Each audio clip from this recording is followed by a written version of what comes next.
Hey loves, welcome back to my channel. If you are new here, my name is Faith, and today guys I'll be checking out this video from Ben Shapiro. As he says, Joe Biden said the most absurd thing ever, and you guys, I'm super excited to check this one out. If you are yet to subscribe to this channel, please consider subscribing, give this video a massive thumbs up, comment, share, and all that good stuff. And without much ado, let's see what Ben Shapiro has for us in this video. Joe Biden is not good at his job. I love the fact that Joe Biden is trying to steer into his age at this point, but simultaneously denying that he is lazy, which at this point in his life he is. He spent like the last month on vacation while Lahaina was burning down. Like, what does he do for a living other than sit on the beach and then say words badly into a microphone and then run away from the press? Yesterday, he was asked why he was in Rehoboth Beach. He's like, well, I certainly wasn't on vacation. Well, then what the hell are you doing in Rehoboth Beach? Do you go there for business? By the way, the reason I'm here today, just for one day, I know I'm on vacation. I'm not. I have no home to go to. The Secret Service has torn my house up in a good way to make it secure. So I have no place to go when I come to Dover. I'm here right now. I'm only here for one day. Are you homeless? Is that what you're telling us? No, I'm not homeless. I just have one home. I have a beautiful home.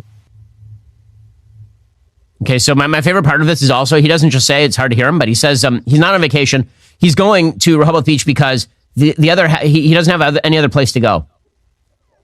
Like if his house were to burn down in Lahaina or something. Like he's just like that. Well, what a victim he is. Meanwhile, he flew up to Philadelphia to do a rally. By a rally, we mean, once again, he escaped death. So that you can say that for him. And every day with Joe Biden just feels like appointment in Samara at this point. In any case, Joe Biden, he at this rally was saying, I've been doing this longer than anyone. Well, yeah, we noticed. By this, I hope you mean corruption, because that's true. Someone said, that Biden, he's getting old, man. I tell you what. Well, guess what? Guess what? The only thing that comes with age is a little bit of wisdom. I've been doing this incontinence. longer than anybody, and guess what? I'm going to continue to do it with your help. Well, I mean, one thing that does not come along with age is speaking English clearly. That's a lot of mashed potatoes in the mouth right there. I say, longer than age. Solid stuff there from the president of the United States. One of my favorite things he says on the campaign trails where he says, people call me middle-class Joe. No one has ever called him middle-class Joe. Literally no one. That has never happened, not once. There's no one who's like, that guy over there, you're running around, that's middle-class Joe. Mm-hmm. You know why no one called him middle-class Joe? Because he hasn't been middle-class since he was a child. That is why. Middle-class Joe was making $44,600 per year when he first entered the Senate at the age of 30. In inflation money, that's $326,000 a year. Middle-class Joe, my ass. Here we go. Folks, all my time in public office, I've been referred to as middle-class Joe. I guess they thought that was what was that? Somehow not very complimentary.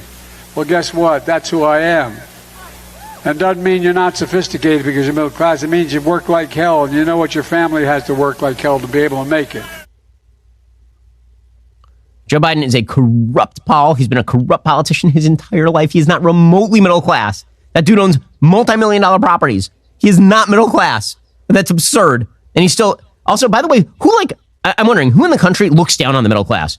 Seriously, who's looking at the middle class? The only people who look down on the middle class are people like Barack Obama and Joe Biden and the morons at Burning Man. Like, those are the only people. They're the people who look at middle-class Americans like, those rubes living the lifestyle. Remember, it's Barack Obama who's declaring that people voted Republican because they were bitter clingers who were clinging to God and xenophobia because they were losing their jobs. It's people like Joe Biden who look down on the middle class. Joe Biden is there to enrich his corrupt union buddies, which has been true since literally he was elected to the Senate. He has been in the union's pocket since the day he entered the Senate in Delaware. Again, Ben Schreckinger writes in his book about the Bidens that there is a very solid basis to believe that Joe Biden won his first Senate race basically at the behest of unions that may have illegally picketed a newspaper to prevent a mailer going out about him from his opposition. In any case, one of my favorite things about Joe Biden is that he equates being pro-middle class with being pro the heads of major labor unions, which not the same thing. It turns out that forcibly removing a piece of people's paycheck and giving it to a bunch of union bosses then to elect corrupt politicians like Joe Biden so they can enrich their funds is pretty amazing stuff. This is presumably why the acting labor secretary right now, Julie Su, She's out there saying that Joe Biden, he loves the middle class because he loves labor. That's it. That he loves the unions. You know what I noticed? The unions represent fewer and fewer members of the middle class. That's what I noticed. Can you lay out what the administration's role is in these negotiations to the extent there is one at all? Yes, thank you so much, Phil. I mean, this president is the most pro-worker, pro-union president that we have had. And that means economic policies that center working people, that are good for workers. It has created a tight labor market in which workers and unions have more power to demand change and demand what's right for workers, demand their fair share at the bargaining table. Okay, amazing stuff. Again, middle class Joe in the pocket of the unions. That's really what it's all about. Again, the only argument for Joe Biden at this point is that he's not Trump. Bernie Sanders just said that out loud. He's like, really? Joe Biden's old. He's bad at this job, but at least he's not Trump. So right now you have the Republican Party betting on at least he's not Biden. You have the Democratic Party betting on at least he's not Trump. And only one party can be right. Here's Bernie making that case. We are living in an unprecedented moment in American history.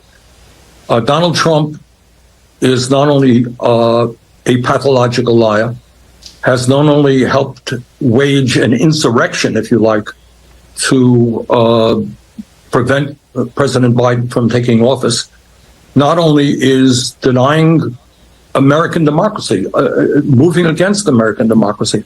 So I think at this moment, Bob, we have got to bring the progressive community together to say, you know what, we're going to fight for a progressive agenda, but we cannot have 4 more years of Donald Trump in the White House. Again, that's all they care about. And so what you have is, as Jim Garrity at National Review says, a frozen battlefield. Republicans think that anyone can beat Biden. Democrats believe anyone can beat Trump. And so you're going to end up with Trump-Biden in all likelihood right now. Are you tired of the lies and the twists of the mainstream media talking points? Yeah, me too. Join me in my newest series, Fact, where I dismantle and bring truth to this tiring mainstream agenda. Wow, that was such a hilarious one coming from Ben Shapiro.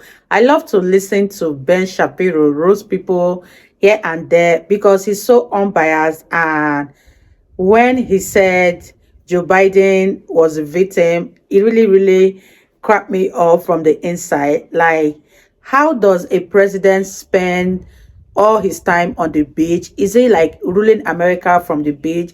And when he said he had no place to go, that was so funny because he has a very beautiful home. I don't know where else.